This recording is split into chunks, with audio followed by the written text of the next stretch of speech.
Today's show is brought to you by a former guest, Helix TCS, one of the largest publicly traded non-plant touching cannabis companies in the world, trading on the OTC under ticker symbol HLIX.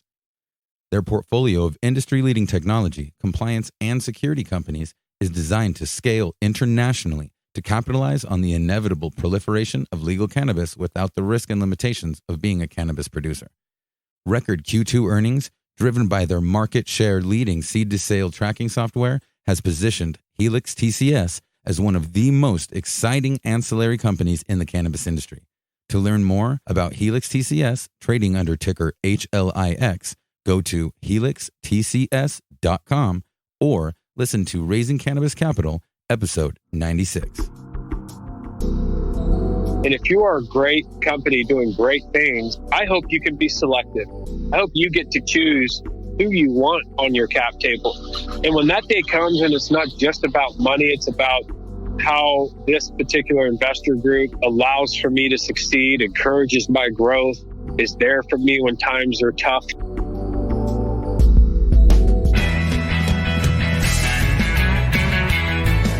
From MJBulls Media, it's the Raising Cannabis Capital Show.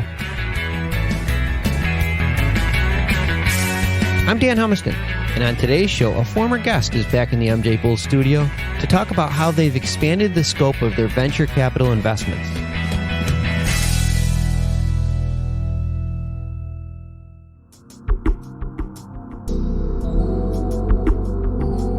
Today on Raising Cannabis Capital, we are joined by a former guest and a great friend of the show, Matt Nordgren from the Arcadian Fund. Matt, welcome back to the show. Hey, Dan, thanks for having me. Glad to be back on with you guys.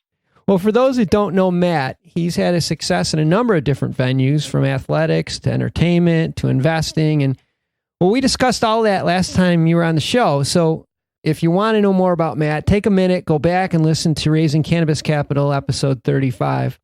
Because today, I'd say let's start off by giving everybody like a quick recap.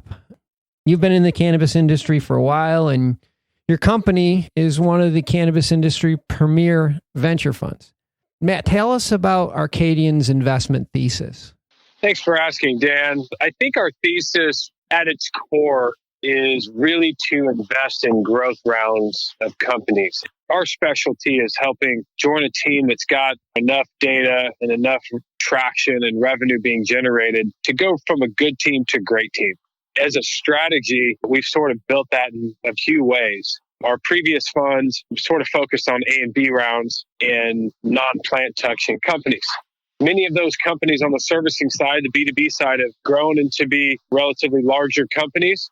And we're starting to notice that the institutionals and the Fortune 500s that also do that type of service are getting closer and closer to entering. So we've launched a second fund, which will focus on the later stage aspect in terms of growth. And those types of companies we're really excited about, Dan. Yeah. But we are touching the plant going forward. We do think the B2C side is going to have some outsized returns.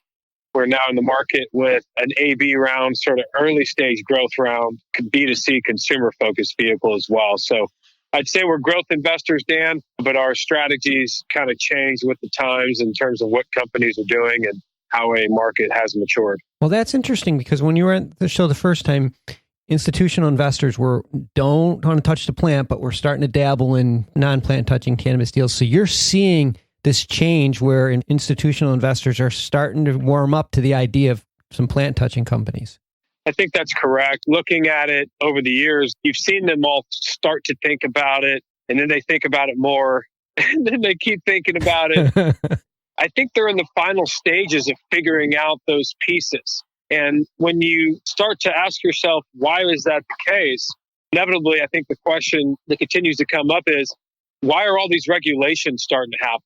And it's because of the fact that institutionals, large Fortune 500 companies, are close to figuring that out. And for them to get into this space, they need to have a few things. One, regulation. Big companies and institutionals like to know to a higher degree of certainty what they're getting into. The other one is capital flow. You're starting to see things flow in different directions. We didn't get involved in plant touching assets early, partly because of the regulatory risk, but we also felt like they were a little bit overvalued.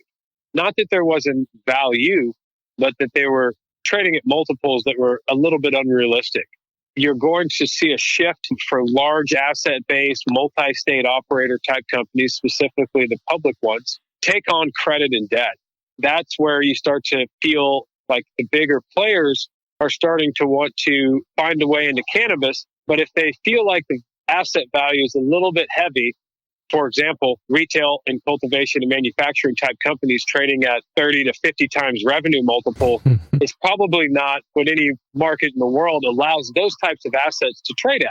You're going to see credit and debt come in. It's healthy for companies, cheaper cost of capital. It's non-dilutive. I think the markets will respond favorably to it.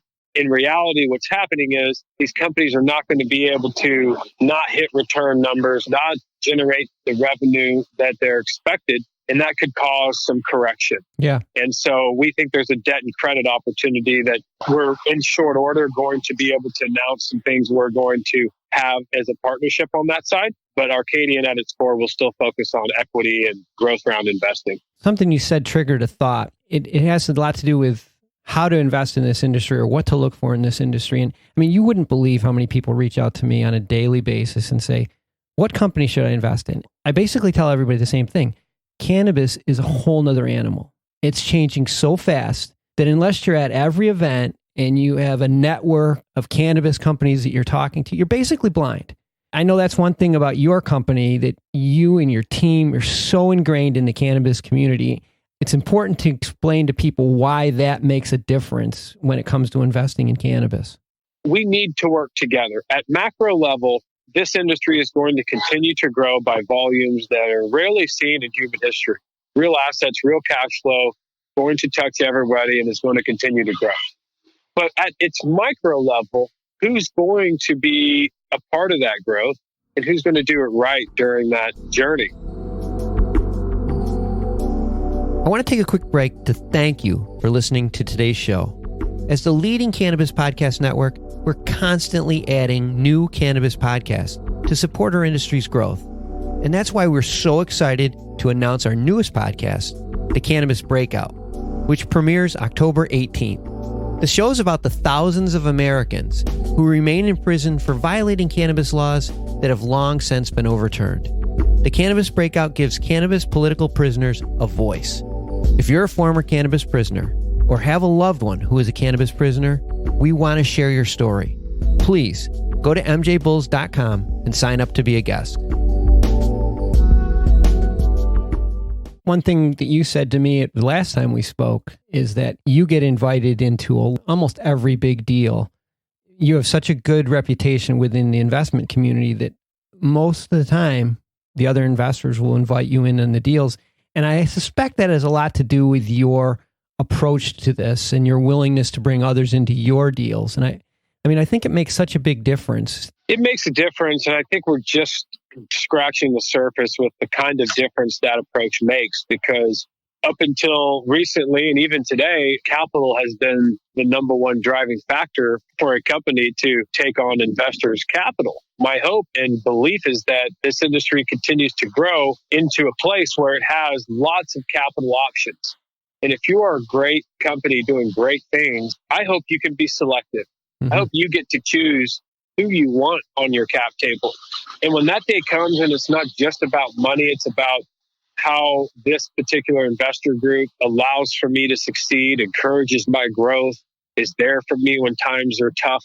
And I think right now we're really seeing that be the case. Well, you mentioned a minute ago that you are starting the next fund, which is going to be a not plant touching fund. And I know you have a lot of other things in the works. Maybe you can give us a peek at some of the things that you're working on right now. One of them is preaching a collaborative message. I mean, personally, I think the industry's given us so much already and feel very good about our future as an asset management firm. We brought a new partner in from Goldman and Guggenheim, who we think is going to help drive our impact investing, both in terms of the way we think about Arcadian and the way we want to hold our portfolio companies accountable in a socially equitable, environmentally equitable impact way. So that's really important to us. Number two, we are building out new funds. We're very excited about this second wave going through North America on the B2B side of the industry. In short term, probably year and a half, I think we start to see real big transactions and flow there. We're really excited about the future of the B2C side. That's why we're building out the Plant Touching Fund. It's really focused on the consumer, delivery, distribution, branding, medical, testing, IP, so many wonderful things to do on that side. It feels like you're just trying to build Apple and you have all this technology, but how are you going to put it together for the consumer? And we're still at a day where no brands have won anything for the most part. So really excited about the future there. And we are also going to announce some things we're doing on the credit and debt side at some point in time that I think are beneficial to our LP base. And so we like all three in North America. In other markets in the world, a couple investments in Asia that we're really, really excited about for what those could be one day. Working on things in Latin America, some opportunities in Africa that are really interesting. And of course, Europe. That's exciting stuff, Matt. As always, it's fun to speak to you. And if you're a company that's looking for growth funding, or you're an investor looking for a company to manage your cannabis investments, you really should check out the Arcadian Fund. We'll have all of Matt's contact information on the MJBulls website. And Matt, it's always great to have you on the show. And hopefully you'll be available to come back on again soon. Dan, I think there's nothing more important than transparency, having these types of conversations in the industry, education and understanding, the most important aspect of everything we're trying to all do today. So encouraged by you guys' work, man. Love to be a part of it anytime. Well, it's always good to have you, Matt. Thanks again for doing this, and keep it going. Thanks for listening to Raising Cannabis Capital. To learn more about today's guest or to become a guest, visit our website at MJBulls.com. Today's show was produced by MJBulls Media, with original music produced in part by Jamie Humiston. I'm Dan Humiston, and you've been listening to the Raising Cannabis Capital podcast.